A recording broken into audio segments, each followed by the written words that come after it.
The Industrial Revolution, a period of change in America from a time of intense agricultural growth to a time where big business ran wild and overshadowed the people. This great time of development poured the foundry for the America we see today. During this time, so many of the people who had once farmed their own land moved into urban centers such as New York to live in crowded tenements and work in harsh conditions for a low pay and a high risk. But with great detriment to the working man came great reward. Great Britain, France, and Germany in 1860 each produced more products than the United States. But as of 1900, the United States produced more than all three of these countries combined. The overabundance of natural resources. In this time of largely industrial development, the United States was relying more on the land's natural resources than ever. Let's look at an example. Each house of the time would have been fitted with a coal burner to heat the lodging. And to make this coal burner work, you might need steel for the body and plenty of coal to burn through every day. To get the steel, iron must be mined, smelted, and refined. The smelting and refining processes also used large amounts of coal to melt huge stores of iron. Oil was an emerging product as its first uses were for kerosene, a fuel used in lamps and medicine. After the U.S. economy turned from mostly agricultural to predominantly industrial, a new use for this slippery black gold was found: lubricant. To help a machine run, all joints, bearings, and shafts needed to be lubed to avoid metal scraping metal. One of the many great machines that needed to be lubed was the train with its many moving wheels and pistons. All of these parts would need a form of oil to keep them alive.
The railroads.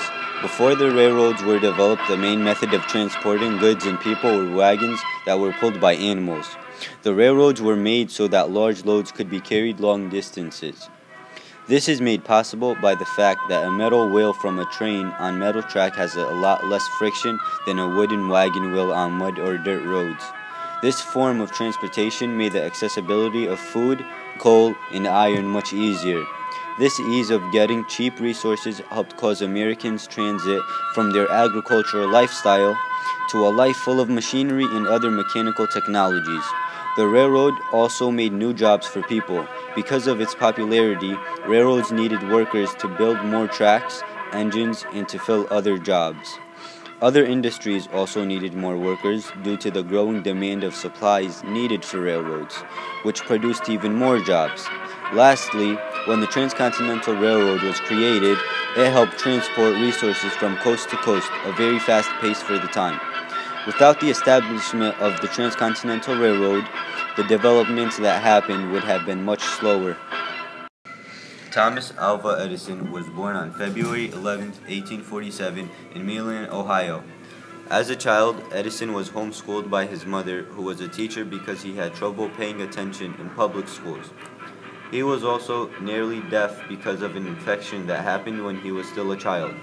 At the age of 22, the young Thomas Edison made his first invention and became an inventor full-time soon after this set up his first small laboratory and manufacturing facility in Newark, New Jersey in 1870.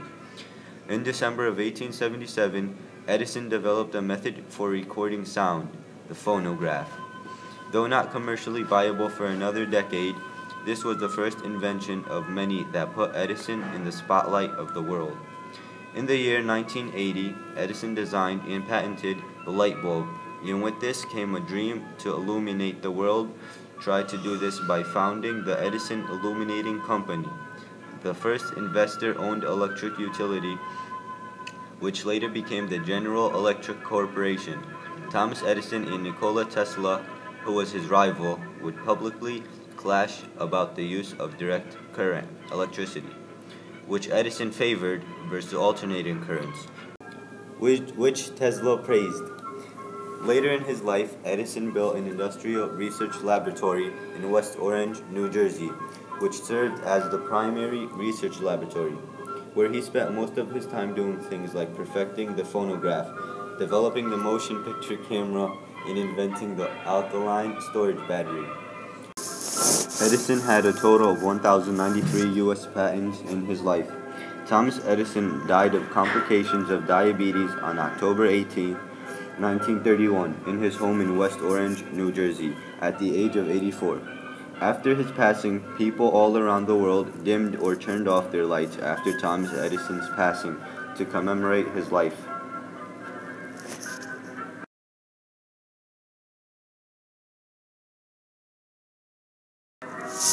Alexander Graham Bell was born on March 3, 1847 in Edinburgh, Scotland. Alexander's mother, who was almost deaf, became an accomplished pianist and inspired him to never give up. At the young age of 16, Alexander decided that he wanted to follow in his father's footsteps and work with him in his work with the deaf, and soon assumed full charge of his father's London operations. Over many trips to America, Alexander's father discovered its fresh environment and decided to move his family there in 1870. While designing a device that would allow for the telegraph transmission of several messages sent to different frequencies, he became interested in another idea. He became interested in another idea, an idea most people thought impossible: the transmitting of human voice over wires, or as what we would call it today, a telephone. He then created a partnership with a man named Thomas Watson. He was an electrician who he met through his backer, and he brought to expertise to bring Bell's idea to reality. On March 10, 1876, Bell and Watson were successful in making the telephone and made the first telephone call. 1 year later, the Bell Telephone Company was organized. The Bell Company faced over 500 court challenges to take the patent from him, including several that went to the Supreme Court, but none were successful. Even during the patent battles, the company was not hindered but grew larger. Between 1877 and 1886, over 150,000 people in the U.S. owned telephones in their homes or businesses. Near the end of his life in January 1915, Bell was invited to make the first ever transcontinental phone call. Over his life, Bell had 18 patents himself and shared 12 patents with others. Bell died peacefully in Baddeck, Nova Scotia, in Canada on August 2, 1922. Henry Bessemer was born in Charlton, Hertfordshire on January 19, 1813. Bessemer, unlike other kids, was mostly self-taught and also exhibited extraordinary inventive skills since childhood. Bessemer learned metallurgy hands-on at his father's type foundry, helping in the production of gold chains, which gave him a good understanding of metallurgy. He is best known for devising a steel production process that inspired the Industrial Revolution. This is said because cheap steel is what ran industrial America with steel railroads, large steel bridges, and especially skyscrapers that would not have been viable without cheap steel. The Bessemer process was the first cost-efficient industrial process for the big-scale production of steel from molten pig iron by taking out impurities from pig iron using an air blast. Bessemer registered more than 110 patents around metallurgy, refining processes, machines, all which helped the Industrial Revolution of America. Henry Bessemer died on March 15, 1898. In London, Bessemer was 85 years old. Samuel F. B. Morse was born on April 27, 1791. As a young man at Yale, Morse was not the best student, and though interested in electricity, he focused mainly on art. After college, Morse wanted to become a painter, but his father did not approve. So he did not, but after some time, he got his father to change his mind and left to study in England. When he came back to America in 1815, he set up a studio and worked as a painter up until 1835. On a voyage from Europe in 1832, he met the inventor Charles Thomas Jackson, and the two had a discussion about how an electronic impulse could be carried along a wire for long distances. This idea immediately intrigued Morse, and so he started to sketch designs and plans to make it happen. In 1836, others in Europe were also working on a telegraph, but no one had yet developed a fully operational device that could transmit over long distances, which was the main use for the device. In 1838, Morse formed a partnership with another inventor named Alfred Vail, who gave funds and helped co-develop the system known as Morse code with Morse. The two found it very hard to find backers for their research, but that changed in 1842 when Morse gained the attention of Maine Congressman Francis Ormond Jonathan Smith. On May 24, 1844, Morse created the first working long-distance telegraph. Almost as soon as Morse received his patent for the telegraph in 1847, he was hit with litigious claim from partners and rival inventors, since he was not the only one developing a telegraph-type machine, but in the end he won because he was the first to make the long-distance telegraph. Samuel F. B. Morse died on April 2, 1872.